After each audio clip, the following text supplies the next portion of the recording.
there was a job opening in the community um, that she was thinking about maybe applying for.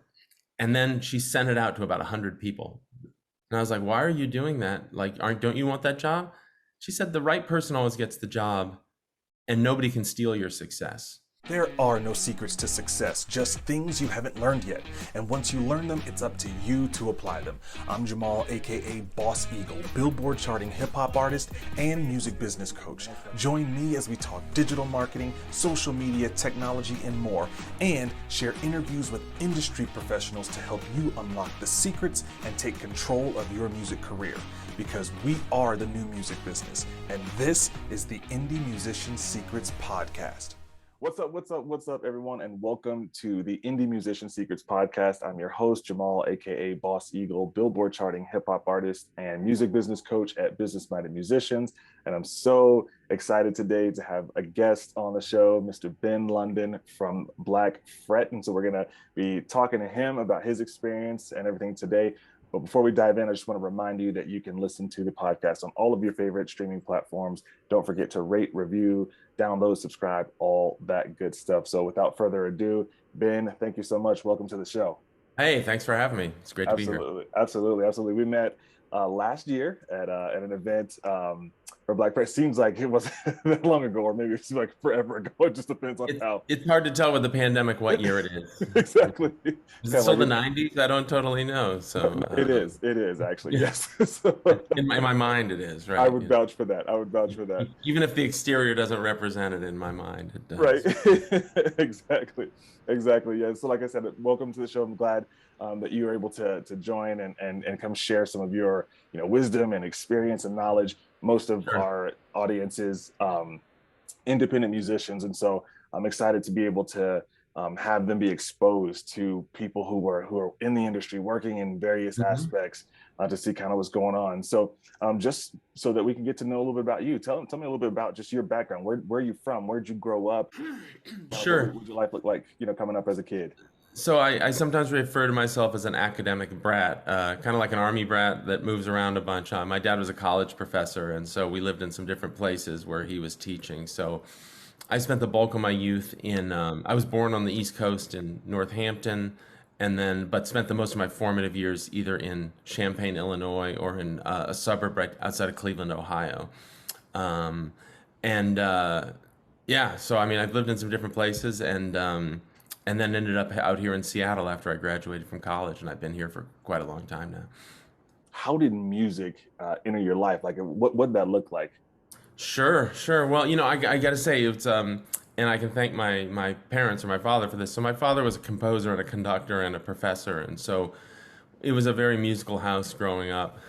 Excuse me. And I started playing piano a bit when I was very young, and then violin. But around the time I was in fifth or sixth grade, I really kind of fell in love with popular music, with rock and roll and stuff like that. And so I got my first electric instrument. I got an electric bass Christmas of sixth grade that I thought, because I played violin, it had four strings. So of course I need a bass, a guitar. I mean, that's crazy. That's two more strings. How would I deal with that? And quickly just kind of got at it. My brother, actually, who's 4 years older than me, he got an electric guitar that Christmas as well. So they were in the house. And I played bass for a while and started playing with my friends. Like, we were in sixth grade, we had a band. I mean, we were terrible, but we were in a band and it was fun. And but then slowly, as I did that, my brother learned to play Maggie May by Rod Stewart, had the first time I'd seen the little chord box charts where you can figure out where your fingers go on the fretboard. And being a competitive younger brother, I was like, well, I'm gonna learn how to play that. So I taught myself how to play the chords. And it's one of the reasons to this day that I finger a couple chords the wrong way, that a guitar teacher would tell you, because they didn't say which fingers went on those notes. They just said, put a finger on those notes. So yeah, and then I was off to the races, I mean, I just fell in love. I was hook, line, and sinker all the way in, I mean, like, started buying records all the time, or, as I could afford them. I'm so jealous of young people today that can jump on YouTube and go down any rabbit hole and discover, like, I'll meet these incredibly fluent people that are like, under 20, that are incredibly fluent in the entire history of music. And I'm like, I could afford maybe one record a week if I mowed enough lawns. And whether that record was good or not, I just listened the hell out of it, right? And so there's things that I never really got to go in because I couldn't go. Either the record music was out of print, or you couldn't find it, or you couldn't afford it, or whatever. So anyway, I'm going off there a little bit, but just kept Oh, that's going, and fine. the bands got better, and I went off to college, and I really started doing it more. And then I moved to Seattle right when I graduated from college. I had a band in college, and myself and a couple other bands, we all moved out to Seattle to pursue doing music full time, and that was kind of right before the whole grunge thing exploded out here. So we got here before that, and we're lucky enough to kind of get swept up in that whole thing, and provided some opportunities that we might not have gotten otherwise. Absolutely, absolutely. So just to go back real quick, what was that? What was the name of that first band that was really bad? Oh, it was called Ace. Ace. Okay, where'd that name come from? Oh gosh, I don't even remember.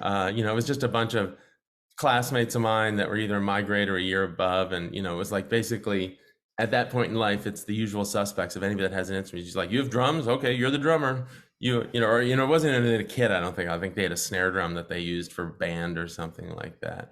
And we had like the amps. Just everything about it was terrible, but kind of awesome at the same time. I have a few pictures of it, and I don't know if it's going to happen or not, but Chris Rock, the comedian's working on a book right now, and they may include a photo in it of this band, just because it was I guess unique for that time. It was a combination of African American kids and white kids forming this rock band back then. So he's doing a book on sort of white folks and black folks hanging out together at different points in life. So I'm hoping it ends up in it. So we'll see. Yeah, that would be super cool. Yeah. Yeah, and so that was back east then when you do that, or That in was in Ohio? Cleveland. Yeah. In Cleveland. Outside of Okay. Cleveland. Okay. Cool. And so then you said you kind of came out west, out to Seattle, kind of right before the grunge scene. So what was the scene kind of like as you got there, kind of before It was a everything popped very off? small town. So I came through Seattle summer of '88. I was I got the opportunity to tour with a play around North America, doing the music for it in summer '88 that my college put on. And so I came through Seattle then and kind of experienced it. And we were trying to figure out where our bands were going to go move to. And we were looking at Chicago and San Francisco and New York and LA. And, at that point, LA was all about hair metal, and that wasn't really our thing. And New York felt like it was too expensive, and San Francisco and Seattle just seemed like there were a couple bands from out here that we'd heard of that had like all done indie record deals, and that was kind of like the goalpost at that point. We never thought that the kind of music we made would go on and have national impact or whatever. And so we ended up coming out here, and it was a small town. I mean, like for a city that kind of blew up the way it did, and the bands that went on and became these global superstars. It was a couple music venues. Like we showed up, we started going to these. There was a place called the Vogue that did shows on Tuesday and Wednesday nights, kind of more like punk rock stuff. And within a couple weeks of showing up, people came up and started introducing themselves. They were like, "Are you guys new to town? We haven't seen you around here." I mean, it was like kind of that small a scene. And so we just met a bunch of people really quick. And Soundgarden was happening. Nirvana was first record was out, but like very indie, and it's a bunch of other stuff. Like Sub Pop put a bunch of 7 inches out for people. But then in '91, kind of everything exploded on a global level. So Now, did you ever cross paths with any of those guys, like yeah, Nirvana, for sure. anything? It was a small town. Now, granted, like Soundgarden was on. They were already touring regularly at that point, so I got to know them later. Same with the Pearl Jam folks. Their band Mother Love Bone, that was pre Pearl Jam. They were working a lot at that point, but got to know those guys later. But Nirvana, another one of the bands I moved out here with, the Gits, that were from Ohio with us, like they opened up a show for Nirvana really early on, this big show at the University of Washington, and hanging out there. And no, I mean, we watched it all happen in real time. It's like, it went from like a couple little articles in the back of the backest of music publications to being on the cover within a year or two. And that's when things and that's when things got really insane. Like, all of a sudden every record label had a scout here in Seattle, and band. I mean, I always joke, my band in any other place or any other time, we probably wouldn't have gotten any attention. But all of a sudden we had like 6 major labels, whining and dining us and talking to like every band in town, just because they were like, well, because Nirvana took everybody by surprise so much. that all of a sudden they promoted the kid with the funny haircut or the green hair in the mailroom to A&R. It was like, go find us one of those. MC Hammer's not selling records anymore. Go find us one of those, quick, you know. And yeah, it was pretty wild. Were you in college at that point then? No, I had graduated. So Okay. I basically moved out here, kind of had got a job making pizza, and basically just was like, you know, the goal of making enough money to live, writing songs. So I moved out here with one band, and then kind of that we shared members with this other band, and then I decided to leave and kind of form my own band. And so by 91, we were up and running and were signed pretty quickly, and then got to touring. Okay. So what was that experience like then, once you know, going from being in Ohio and, you know, switching to all these bands and stuff, and then to get signed and started touring? Like, what was that like? It was the goal, but at the same time, it just I don't know, it kind of felt like normal because so many of our friends were doing the same things. And granted, when we got signed to an indie label first, this label called CZ Records. And it was still very hand to mouth. Like, when we were going out on a tour, it's like we saved up enough to buy a van, and then we were going out and we were making, you know, $100 a night and sleeping on people's floors and doing all that sort of stuff. And, you know, and that because, I mean, it was a very exciting time just because all these people that we were rubbing shoulders with all of a sudden were like, oh, look, they're on MTV, or this is happening, you know, and it's growing and growing, right? And all of a sudden it seemed like, oh, this is possible, right? And because so many friends' bands were getting signed, and, you know, some people had bidding wars around them, some people didn't, but I don't know, it felt kind of scary, felt kind of awesome, felt kind of like we were fulfilled, like our goal when we went out there was to try and do this, and it was happening. And so the 3 bands that moved out, we all got signed in some capacity or another. My band ended up doing a deal through the label we were on, the indie label, went through BMG, Wow. and went out that way. So, but I mean, there was at that point in the 90s there, I mean, there's probably, I could probably make a list of about 50 bands that were signed to majors, big indies or subsidiaries of majors. I mean, it just felt like if you had a pulse, they were handing out record deals at that moment. So yeah. And so then how long did that like, how long did you do that for? So that band did 2 full-length records and an EP and a bunch of 7-inches. Okay. We started touring. Sorry, just real quick, for those who may not know, can you explain what a 7-inch is? Oh, 7-inch record, like a single. Like so when we were first started, before we got signed, we scraped our money together and put our first record out by ourselves. And then that kind of helped us get, you know, we could sell enough of those off the stage and all that sort of stuff to keep it moving. But and send them to radio and stuff. You know, this was before you could send files over the internet. Right. So we did that until about 96, I think. Basically, you know, we did our thing. We were going around. We got chased by a bunch of labels. We maybe didn't make the right decision in terms of who we should have signed with, but who knows? I don't know if there was a right decision to make. Sure. And then, you know, at a certain point, we're touring around the country. We never really broke through to that next level. At a certain point, it felt like the crowds were getting smaller than they were getting bigger, you know, as we're touring and stuff. And it just felt like we were all tired. And then we also had a couple issues where we went through a couple different drummers in the band, and it just felt like, I don't know. And yeah, so we shut it down around 96. And then I kind of transitioned from being on the stage to doing more behind the stage kind of work. Gotcha. And then how did that work with like some of your other band members? Because I obviously want to talk about kind of your trajectory after that. But sure. Did some of your band members, did they continue on? Did they start other bands? Like, where'd they kind of go from there? Well, we all kept playing music in some capacity, but I think that I wasn't chasing the brass ring in the same sort of way. You know, I think I was probably about 27 or something by the time that happened. And, you know, I was thinking more about getting married, you know, doing some sort of like real life kind of stuff. But when I shut the band down, I ended up going to work for an indie label for about a year and did that. And that was great. I mean, it was a nice kind of crossover, but didn't feel like the total greatest fit for me. But the real transition in my life, the thing that really set me on this next line was I was around that time heard that through a friend of a friend that was at a party. I mean, the most random ever that Paul Allen, one of the founders of Microsoft, was going to build a Jimi Hendrix museum. Oh, wow. Because he had collected a bunch of Jimi Hendrix memorabilia. And so I heard about this. And so I have a visual arts degree from when I was in college. And I was like, music museum, Jimi Hendrix museum? I was like, I don't know what happened, but all of a sudden it was like a lightning bolt moment. I was like, I have to work there. And so I got an introduction to the folks, and I went out and met with them. And, I don't know where the gumption came from, but I'm meeting with them, and they're like, hey, you seem like an awesome person, whatever. We don't have any jobs or anything, but, it's good to meet you. And finally, I was like, and before I left, I was like, do you guys take interns? And they were like, yeah, we take interns. I was like, is there a cap on how many hours an intern can work?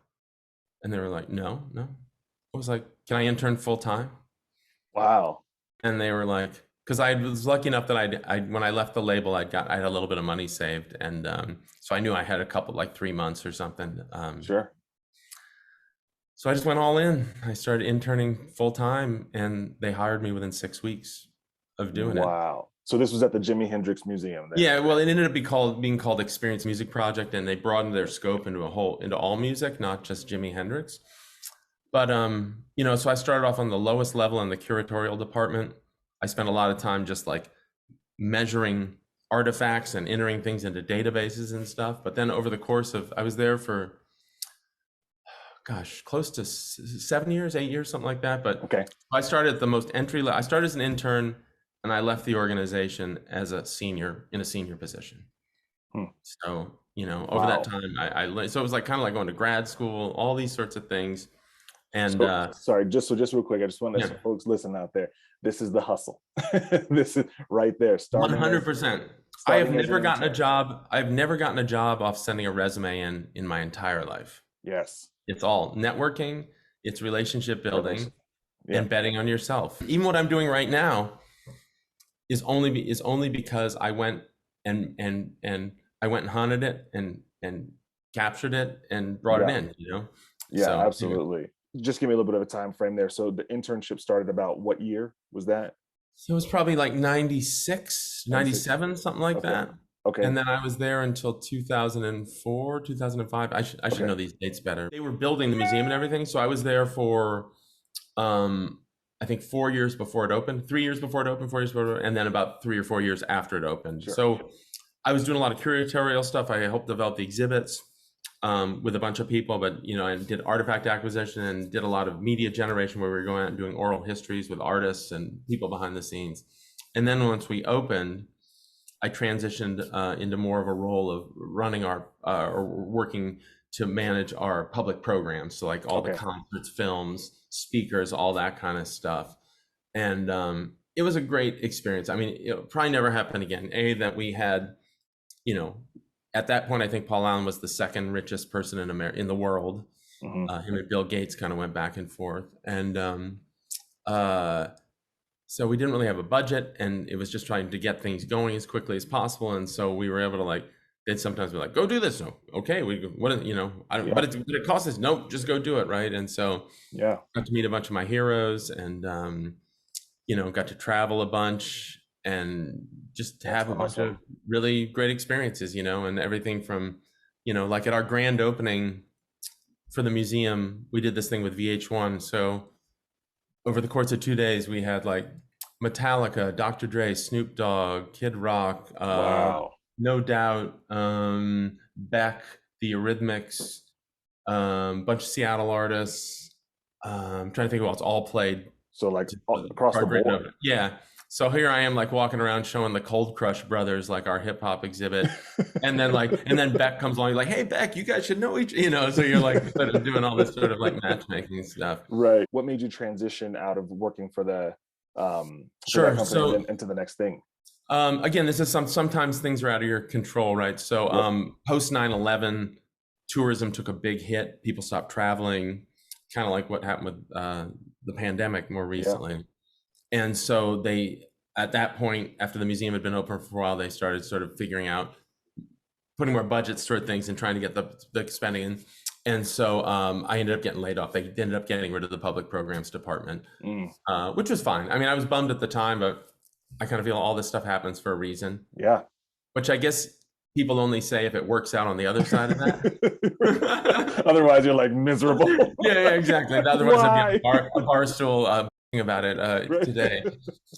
But so I left there, and I was trying to figure out what to do. And actually, at that point, I got recruited by a bunch of folks that were on our board for the Recording Academy, which is the Grammy folks. They were looking for an executive director for the chapter here in the Northwest, and ended up going to work for them, and that was another really amazing experience in learning. And yeah, I mean, I'm actually right now in I'm in consideration to become a member. So great. Submitted my application, everything too. So I'm familiar with it. But just for some folks out there who may not know what the Recording Academy is, kind of talk briefly about like who they are and what they do.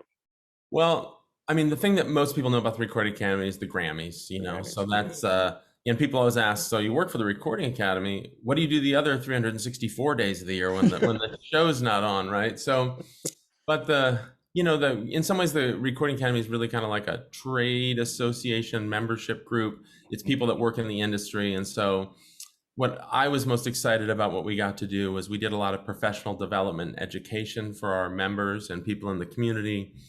We help facilitate connection to things like Music Cares, which is a nonprofit that gives grants to musicians in crisis situations, and a lot of advocacy that we could be a unifying voice on behalf of the musicians in our community. And, you know, the fact that we had a couple paid people thinking about that stuff 24/7 rather than just trying to herd cats and get volunteers as a way to help kind of magnify the passions and concerns of the community. And so it was a really good experience overall.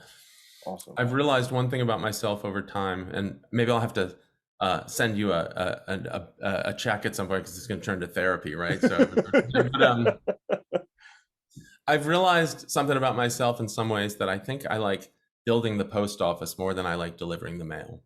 Sure. So sometimes like I like getting the thing and building it, and then other people are better at sustaining it, right? Absolutely. And so when you get to that thing where you feel like it's Groundhog's Day and it's like, didn't we just do this? We're doing it again, doing it again. So I was at the Recording Academy for 6 or 7 years, a great experience. You know, always felt lucky that I had a job that was in music still. I was like, where a lot of my expertise was, it's where my passion was. You know, I got health insurance, you know, like all these kind of things you think about. The adult stuff. And it was bright and shiny enough, right? That I like, you know, I'll admit, you know, I like that. So getting to go down to the Grammys and, you know, meeting a bunch of folks and, you know, being somebody that knowing everybody in the community, you know, and like just all that kind of stuff.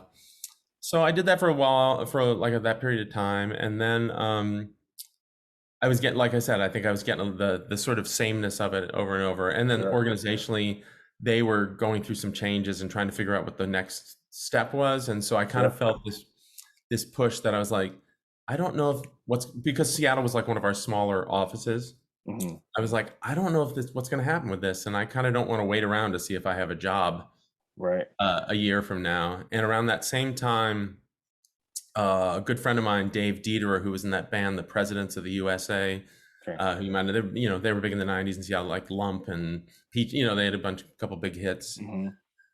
He had gotten into technology and was working for a startup called Melodio that did an early sort of internet radio product they developed, and they were acquired by Hewlett Packard. And so Dave ended up, I ended up going to work with Dave when HP acquired them.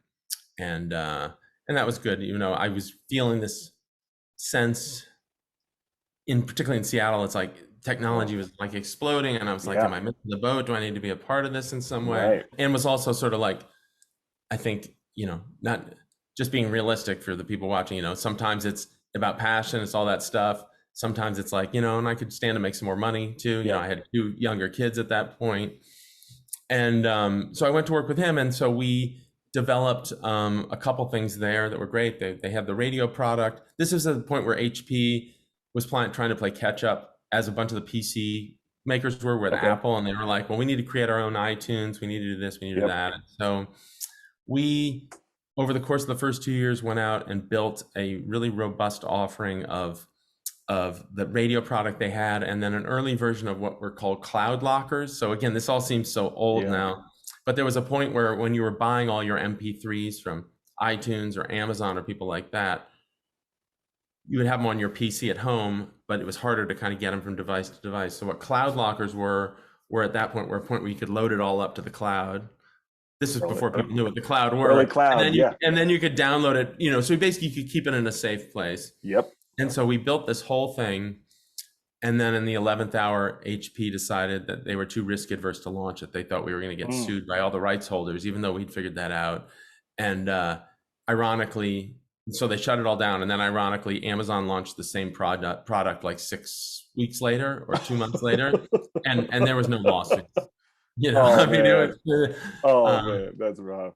so I did that so I continued on with HP for 2 more years after that, but got moved over into more of a straight business development role. Gotcha. And, you know, so basically I was doing deals with companies to preload software onto laptops. Okay. And it was not a great time. I mean, Gotcha. I was there and I, you know, was trying to figure out what to do next. And I got laid off with 16,000 other people. They, you know, so I didn't take it personally. And then from there, I ended up becoming a partner in an experiential marketing business for 4 years, where we were working with a lot of arts and culture organizations. But then ended up selling my piece of that to one of the other partners, bought the other 2 of us out. Okay. And it was at that point where I was trying to figure out what I wanted to do next. And I was really sitting around thinking thinking much more about the happiness part of it. What am I most passionate about? What am I most interested in? Where does my skills lie? And I was down visiting some friends in Austin in the end of 2018. And I heard about Black Fred, where I work now. And a friend was coming back from their gala event and said, I don't know what this thing is, but it's like an organization. They give grants to musicians to like make records and go on tour and stuff. And I was like, ding, ding, ding, ding, ding, ding, ding. You know, so all the time I was with the Recording Academy and some of the stuff I did at the museum and things, we were doing all these like education stuff for musicians and things like that. And at a certain point, I almost felt like it was a little disingenuous in that we'd say, hey, here's all the stuff you should do. Oh, you don't have any money to do that? Sorry. Yeah. So now not only do you not have money, you know that you're doing it, you can't do it right. And, you know, so it's just like a level of frustration. And sure. And then the other part was that with Black Fred, it's like, so they're giving grants to musicians, but they're not restricted. It's not a nonprofit record label. So, you know, for what potentially I did an indie record deal early on, you know, and had to sign away potentially the next 3 records and them owning that piece of that. And it kind of messed things up in some ways when we were trying to do another deal later in life. So trying to give more agency to the artists. Maybe briefly explain like kind of maybe the top points, like what does Black Fret do, like in just kind of layman's terms for artists who maybe not familiar with Black Fret. Sure. So it's real simple. Basically, we're a 501c3 nonprofit.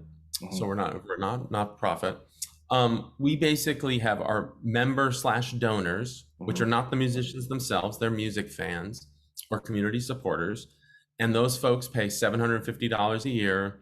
80% of that's tax deductible, eligible for charitable matching if you work for a company that does that. In exchange for that, we curate a series of private music performances for them to experience kind of the best and brightest of emerging music, whether it's in Austin or Seattle or now Colorado where we're working. Yeah. And then those dollars are a catalyst for us to raise other money from other sources, but then we give out grants on a yearly basis. So since 2013 when they launched in Austin and now with Seattle, and then we're giving some grants out shortly in Colorado, we're up over $2.7 million that we've distributed to musicians so far. At this point in Austin, you know, because they're the largest of our chapter, they've been doing it the longest, they at this point give out about $250,000 a year in grants. That's awesome. And then there's probably another 100 or more that go out in performance fees to the artists that perform at all the events. That is awesome. And early on, we had a couple milestones, like they had it set up where you kind of unlocked the grant after you got it. And coming to the pandemic, we decided that it just was, it felt a little weird. It felt like we were asking people to dance after they'd already done the work. And again, like we felt during the pandemic in particular, like if you need to pay your rent, pay your rent. Yeah. That's what's going to help you keep being a musician. If you want to spend it on professional services, do that. Absolutely. You go drink it all the way, then that's on you. Then you won't have any music. It's not for us to say, you know, if you do that, then you were probably going to do that anyway, whether we gave you money or not, right? And so it's really just about trying to create a magnifying glass that can magnify all the amazing music that's happening naturally in our communities already. That's awesome. You know, even the grants we're giving to people, they are impactful, but it's not the solution. Right. You still have to, they have to have done a lot of hard work already and done a lot on their side before something like this comes through the door, right? It's not, because the grants are awarded based on excellence. So it's not just like you fill out an application and you're like, Right. I don't have any money. Most of our grant, I mean, all of our grant recipients pretty much need it because they don't have any money. Sure. But again, it's like it's because our membership and these other constituencies said this is amazing music and we want to support Right. it. So kind of the tag of the podcast is that there are no secrets to success, just things you haven't learned yet. And so I kind of want to bring people on to kind of unlock these quote unquote secrets. So maybe if just like real quick, if you could give, you know, artists, someone out there listening, just kind of one piece of advice, one piece of insight, you know, something like that to help them move towards their definition of success, what would you share? I'm going to give you, this is the one that changed my life profoundly. So when I worked at the Music Museum, Mm-hmm. I worked with a person who was a friend, but we became very, very close friends. This woman, Susie Tennant, who worked for Geffen and helped break Nirvana and a bunch of Oh, people wow. like that. Okay. And at one point, there was a job opening in the community that she was thinking about maybe applying for. And then she sent it out to about 100 people. And I was like, why are you doing that? Like, don't you want that job? She said, the right person always gets the job and nobody can steal your success. Mm. And that really turned me on my side. And it was like, yeah, like you're going to succeed or fail on your own merits. And that particularly from a creative standpoint, a musical standpoint, Mm-hmm. when you start thinking, well, like, I'm not going to do with them because they stole this show. No, they didn't steal the show. They chose that artist over this art, you know, or something like that. Yep. And that when you are supporting those around you, you're going to get more than when you're trying to be a silo and just worry about yourself. You got to give to get. And just that thought, That's awesome. You know, nobody can steal your success. That's awesome. Good nugget to remember. Yeah. Well, I want to say thanks again for joining the show. If you have just a couple more seconds, I'd like to just run really quickly through a lightning round. So I'm just going to ask you 3 more questions. Love it. And just like, you know, just as fast as you can, just whatever comes to your mind. What's the first concert you ever went to? The Captain and Tennille when I was in 3rd grade, something like that. Nice. Yeah. Okay. What's the most memorable show you went to? It could be that same one or another one. One that always comes to mind is I got to see The Clash when I was in 9th grade and Curtis Blow opened for them in a movie theater in Akron, Ohio. And it was the first time that I'd seen live hip hop. First time I saw them, I was like I was able to fight my way to the front of the venue. And recently I found a bootleg of it on YouTube because for years I thought this was such an amazing show. And then I was like, is it my mind? And then I listened to the audio recording. I was like, no, it was that great. It happened. Yeah, it was that great. Awesome. And if you could go see any artist, dead or alive, at any venue, who would you go see? And you can pair artists together. You can put people together real quick. Like, who would you go see? Where would you go see them? Gosh, I mean, I feel so lucky that I've seen so many of the ones that I really wanted to see. I mean, you know, I think probably the easiest one is people would always be like, the Beatles, I want to see the Beatles, you know, or something like that. I'll tell you about one show that I really wish I'd seen that I didn't. So when Prince was doing the Purple Rain tour, I had tickets for the 2 nights that he was playing in Cleveland, and I got mono 3 weeks before the show and couldn't go. And to this day, I'm like, I can't believe I didn't see that tour. So like that is one that I would go, if I could change anything, I would go back to that one. Awesome. I just want to say thank you again. Thank you for sharing your experience, your wisdom. Where can people go to find more information about Black Fret? Great. Well, I'd encourage you to go to blackfret.org, and that's FRET, blackfret.org. And, you know, we're in the process of launching in Colorado, and I encourage you all to check it out. And, you know, we're really, this is a community-led effort. We're not just dropping in and doing it. We're just basically bringing the mechanism that allows the community to start having an active voice in supporting and championing the music in their community. Not that you're not championing already, but we want to get some dollars to the musicians and tell your music fan friends. You know, every musician we talk to, there's always that one person that comes to the show, buys every piece of merch, buys it as gifts for their friends, all that sort of stuff. Let's activate those people, the people that are really passionate about music, and then we can have some fun as part of this as well. Absolutely. Thank you. So I will include that link in the show notes in the description, blackfret.org. Well, thank you so much again, Ben. I really appreciate your time. And thanks for all that you're doing to contribute and be a part of this music community that we're part of. So thank you. Sounds good. We're all in it together. We all want the same things out of life, right? So Absolutely. let's keep the music healthy and powerful, and have some fun while we're doing it. Absolutely. Thank you. Take All care, right. Ben. Thank you again, Jamal. I really appreciate it. Absolutely. Thank you for listening. Don't forget to follow the Indie Musician Secrets podcast on Spotify, Apple Podcasts, or wherever you listen, and make sure to leave us a rating and review. Also, share this episode with other indie musicians you think it would be beneficial for. And for more helpful resources to help you grow your music business, visit us at businessmindedmusicians.com. I hope this episode has served you. We'll talk to you on the next episode.